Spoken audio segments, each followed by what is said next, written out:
Good morning. So we're picking up and we're finishing up with point 5, Were You There?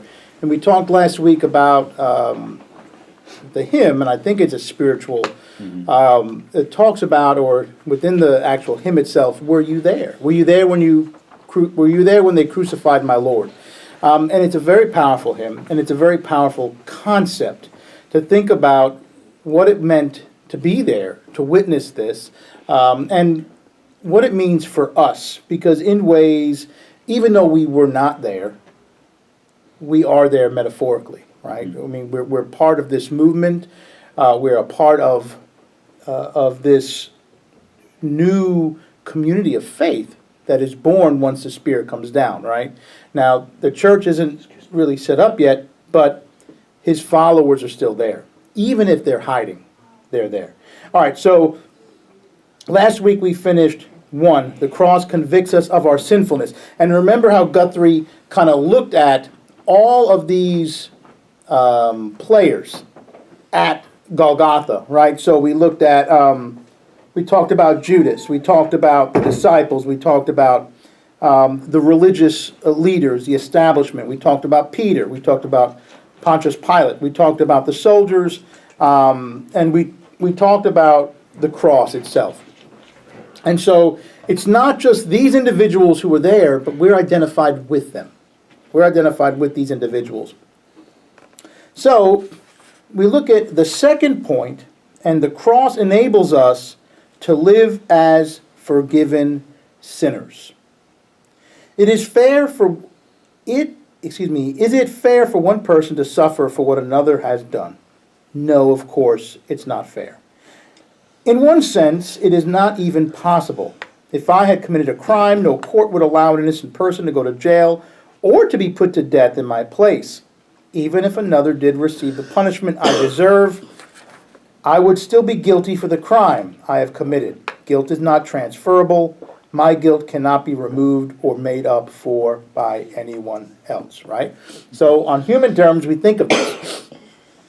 In our legal system, this is not possible, right? It's not like, I could, rob a candy store and Suhail says, well, I really like John. I'll fall on the... Anything for you. All right, yeah. Anything for you, John. I'll take care of that. Yeah. Because the courts wouldn't, and people do it, but no one knows about it but those two individuals. Excuse me. However, the legal and sacrificial imagery of the Bible does not intend to picture a kind of legalistic transaction in which our guilt is transferred to Christ. The unheard of act in which the judge takes the sentence on himself, or the priest sacrifices his own life, moves far beyond what is merely fair or necessary if justice is to be done. When we talk about this judge and priest, we have to do not so much with the legal demand that debts must be paid as with love that forgives debts. Jesus taught us to pray, forgive our debts. The cross says to us, your debts are forgiven. What does that mean? It means that the recognition that we are still debtors, still guilty, everything has not been stamped paid, so that the books are in order and we can completely go on our way. We have worshipped and served ourselves rather than God.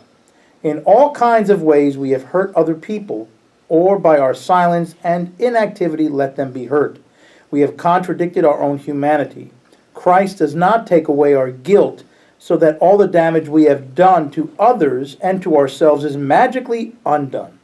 We are guilty sinners. We have just seen how the cross of Christ exposes our guilt. But to know that we are forgiven debtors, means that we do not have to circle around and around ourselves, arrogantly defending or anxiously condemning ourselves or trying to think up excuses to make our guilt seem less than it is easier to bear. We have been forgiven. God forgives us. We no longer have to spend our lives with tormented consciences, desperately trying to work off our guilt, desperately trying to convince ourselves that we are not so bad after all, or desperately trying to justify ourselves by arguing that at least we are not as bad as some others we could name. To be forgiven means to be free, to put behind us what we have been and done, or what we have not been and not done. It means to be free for a new beginning with God, other people, and ourselves. If God has forgiven us without demanding that we pay up, then we can forgive ourselves. We can forget what lies behind and press on to what lies ahead. So, we must not, what is Guthrie saying about the cross and our debt? And a lot of people will take this image and go, as Guthrie has said in prior chapters, go too far with it. Like, Jesus took all of our debt, and it's, we're, wiped clean. And Guthrie says, no, we're still sinners, right? We're forgiven sinners, right? We're free to walk. But we're forgiven, right? So we don't have to look back. We don't have to worry. We've been forgiven, right? It's not that Jesus, as an innocent person, took all the guilty person's charges on him and was punished for them, right? So that's how Guthrie explains it. Guthrie says, yes, we were guilty, and Jesus forgives. And that's what the cross means, that Christ forgives us, regardless of who we are, what we did, what we've wronged, and what we have not done, right? What we have done and what we have left undone. Christ forgives us. All right. Now here's an interesting one. The cross means the death of sinners. We have said that we were there on Good Friday with all the people around the cross because we do the same things they did. But the New Testament teaches that we were there also in another sense. We were there on the cross. What happened to Christ also happened to us. When he died for us sinners, we were put to death with him. Here we encounter a way of thinking that was familiar to the ancient Semitic mind, but is very strange to us. Now, when I say Semitic, typically you hear the term Western Semitic, and it's a term that refers to a greater people than just Jews. Unfortunately, when you say Western Semitic, everyone just thinks Jews, but it doesn't. It refers to that entire people group that live in the Mediterranean world, south of Turkey and north of Africa, right? So modern day, Lebanon, Syria, Jordan, Israel, Palestine. Does it include Egypt? I don't think it includes Egypt. It's just that small piece of land, that strip. So the Arabic peoples of that area. They're following Shem. Right. So the Egyptian from Ham. Yeah. Yeah, so Egyptians are different, supposedly. Mm-hmm. So the Semites from Shemites from. Right. Right. So, again, remember that we live in a different time, so our worldview is different, right? So idioms are different, right? I always remember in Spanish class, I don't know why this example always sticks with me. It probably will be with me on my deathbed thinking about it and saying, oh yeah, that's weird, and then go meet Jesus. One of my teachers said, in the United States, we say if someone important is coming to us, what do? Like, we say we roll out the red carpet. And she said, if you go to some Spanish-speaking countries and you say, oh, the mayor's coming over my house, I must roll out the red carpet, people will look at you like, whoa, why would you roll out, a piece of red carpet? Mm-hmm. Makes no sense, right? It's an idiom. It's an idiom that people here understand, and every culture has idioms, right? Yeah. And this is why the Bible sometimes translates very rocky, because there's also idioms, right? Some stuff has no translation. It could be a saying, right? And this is what's interesting about the NIV translation, which is one of the strengths about the NIV, is that it translates, it's a dynamic equivalent, so it translates thoughts rather than words. So it'll it gives more, it lends more to that area than some of the others that are more scholastic, but might seem a little more on the wooden side. So they each have their strengths and they each have their weaknesses. So in our time, probably only those with the very deepest Christian faith and experience can understand it. And even if they cannot explain it to those who have not shared the experience, we can possibly mean to say that one has died, therefore all have died. And more directly, I have been crucified with Christ.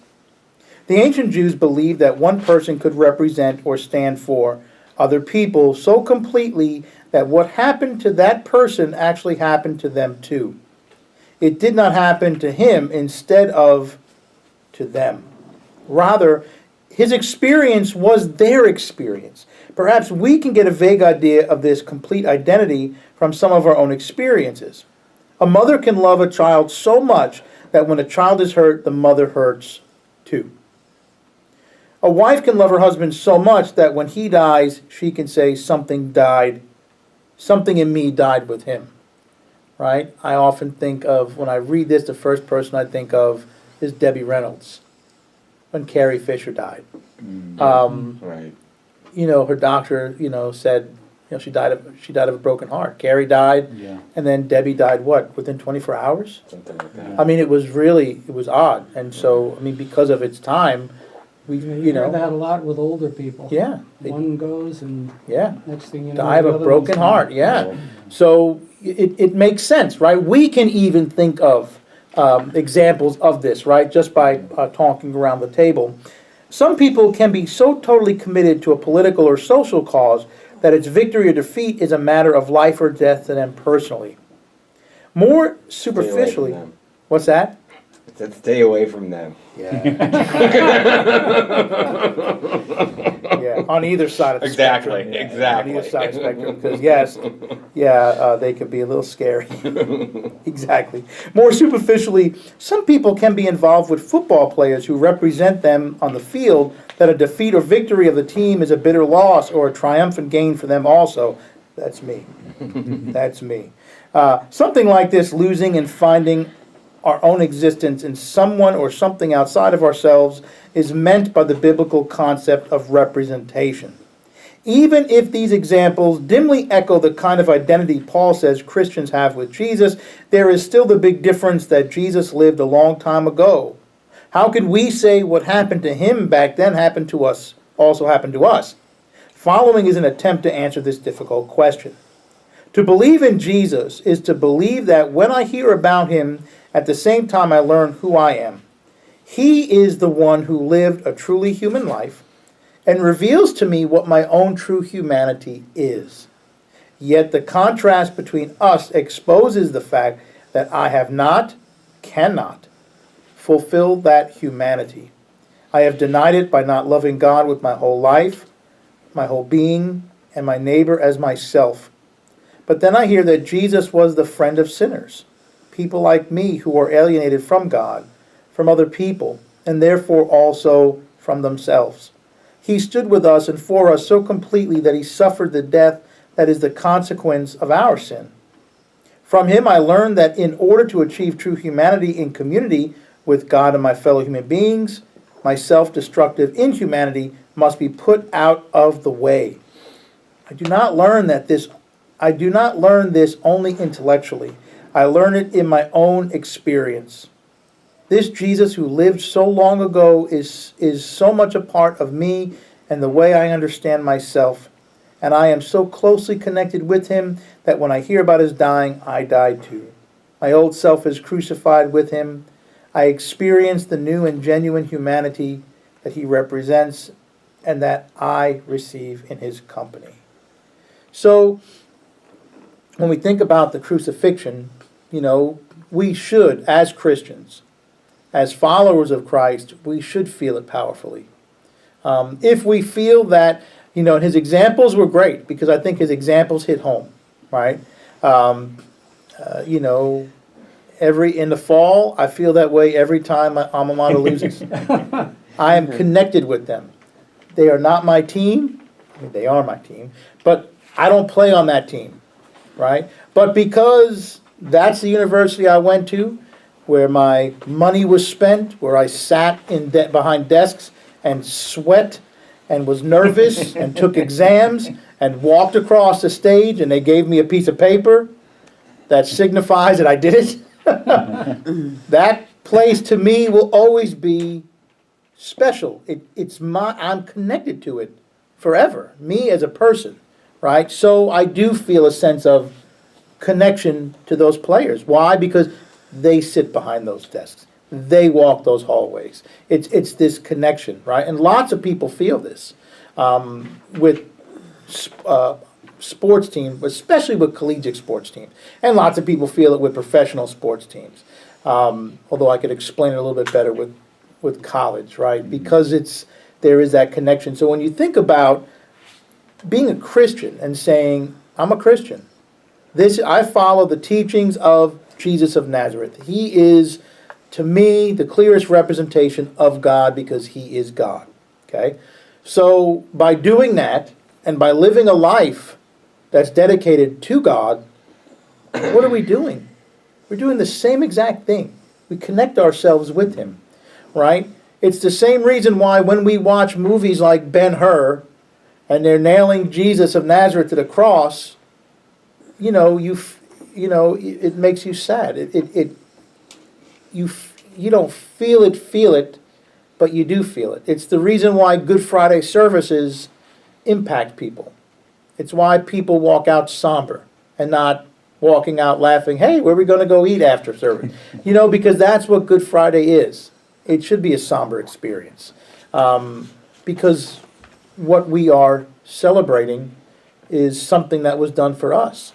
So yes, we can make that connection. Even though we were not nailed on that cross, we identify with him.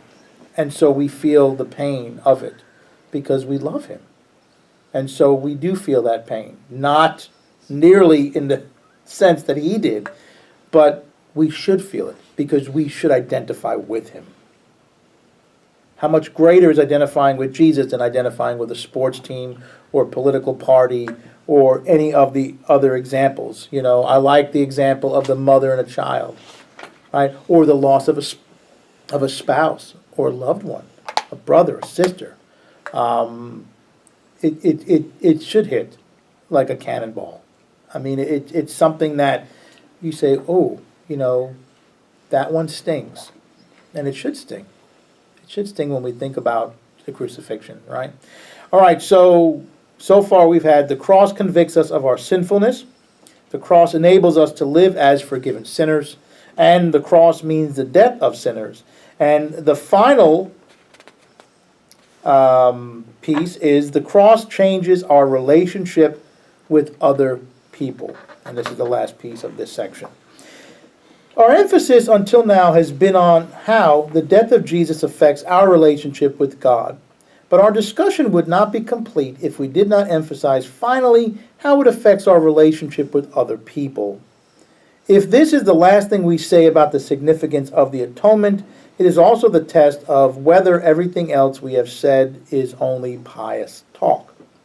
If the cross enables us to understand and live by the good news that our debts are forgiven, and if it means that our old selves are really killed in order that new selves may be born, then we will be reconciled not only with God, but also with fellow human beings. At the same time that Christ breaks down the walls of hostility between us and God, he also breaks them down between us and other people. To believe that God has loved us at such a great cost is to know ourselves called to love one another. If we follow Jesus, who took the form of a servant, humbled himself, and became obedient to the point of death, then we will have the mind of Christ, looking not only to our own intents, but to the interests of others. The New Testament makes this unmistakably clear. There is no such thing as reconciliation with God without reconciliation with our fellow human beings. Hostility and ill will toward them, any of them, is also hostility and ill toward God. Peace with God always means peace also with them. all of them. Think about, and I want to say it was a parable, or maybe it wasn't it was a parable. When Jesus says, when you go to the temple with your sacrifice, and you walk into the temple, and you look over, and you see someone, that you have wronged, what does Jesus say to do? Take care of that first. Exactly. Mend that fence, then make your sacrifice, right? Take care of that relationship. That relationship is strained, broken, fix it, right? Fix it first, then bring your sacrifice. Then come forward to the altar. It's beautiful. It really, really is beautiful. And I'm sure we can think of other situations, where being, what is Jesus, what's the parable of the sheep and goats about? It's tending to the needs of others, the most vulnerable, the least of these, right? And this is, of course, a paraphrase. I don't want anyone checking their Bible to see if I'm getting this 100% correctly. When Jesus says, when I was in prison, you visited me, right? When I was naked, you clothed me. When I was hungry, you fed me. You did this. Whenever you did this to the least of these, you did it to me. And they said, when, Lord? When did we do that? Whenever you visited someone in prison, whenever you did it to the least of these, you did it to me. And then the second piece is, woe to you. You didn't visit me when I was in prison. You didn't, clothe me when I was naked. You didn't blah, blah, blah, blah. And they said, when, Lord? When didn't we do that for you? When you did not do it for the least of these. Right? So, again, Jesus is like tying in the importance of caring for each other with our relationship with God in itself. Right? That's pretty big. So it's not easy, but I guess it would be more convenient if it was just mending relationships between us and God. But God says it's not just about you and I. It is about you and I, but it's also about you and your neighbors, right? That's why he gives when the guy says, "What's the greatest commandment?" He says, and Jesus quotes the Shema, quotes Deuteronomy, and he says, love your God with all your heart, soul, strength, and the second one is like it, love your neighbors yourself. If that piece wasn't important, it wouldn't be there. Right. Wouldn't be that he wouldn't have wasted his breath on it, right? So it is important, right? So it's not just the cross changes us, but it's the cross changes us, changes our relationship with other people, right? So that's also part of the power of the cross. Jesus is the only perfect human that ever lived. That's what the church believes, right? That's what we believe. So Jesus is our example. How do we live? Thomas à Kempis would say, imitate Christ. How he lived, we live, right? And so when you look at how he worked and treated others, this is our example of what to do, right? We are to reach out to each other. We are to be a family within the church and then also outside the church. We are also to reach out to people. We're to be kind and gentle. We're to be forgiving. Jesus, when we think about it, it's easier in some aspects than if we had to follow the law. And then on some other aspects, it's not easier. It's actually a lot harder. It's not like a checklist. You get to check, I've done that today. I've done. No. It's loving your enemies. It's unheard of in the ancient world. It's unheard of in our world. It's not just, back then that would be really hard. No, today it's hard too, to love people who hate you. But listening to Jesus' rationale behind it makes it even greater or more difficult when he says, how easy is it for you to love someone who loves you back? Try loving someone who doesn't love you. That's the challenge. And it is a challenge. It's totally a challenge. It's totally not easy. It's human nature not to want to forgive someone who hates your guts, wants to see you dead. That's not easy. That's challenging. That's extremely challenging. And yet Jesus said it, right? So it doesn't mean that, it's too hard, forget about that one. We can't. but we must strive to be better. We must strive to seek ways of peace and forgiveness. I mean, when the guy said, how many times do I forgive someone? Was it like 70 times 7? I mean, and it doesn't mean after that one time is over. It's, 491. yeah, is that really what it is? Yeah, 770 is 490. Right. Yeah, it's a lot of You're time. that close. One more. One more. Don't go that one more over, or you're done. You're done. You're done. That's right. That's right. All right. So this pretty much ends our section on atonement. I hope it helped you with atonement and not just confuse you further. Alan, you have something to say about it? Your question? No, I got something I want to say about something else. I like the last thing you just said. About not confusing you more? Okay. All right. What I'm going to do is, well, we have like 4 minutes. So I've got next week's notes. Do you want me to pass them out or just hold on to them for next week? Just hold on. Hold on to 'em. Okay. So we're done for What's the the day. name of it? The name is God and Christ in Reconciliation. The same part, same one. Last one was Is God Against Us? A Doctrine of Atonement. Next week's begins Who's in Charge Here? The Doctrine of Resurrection. Okay. Yeah.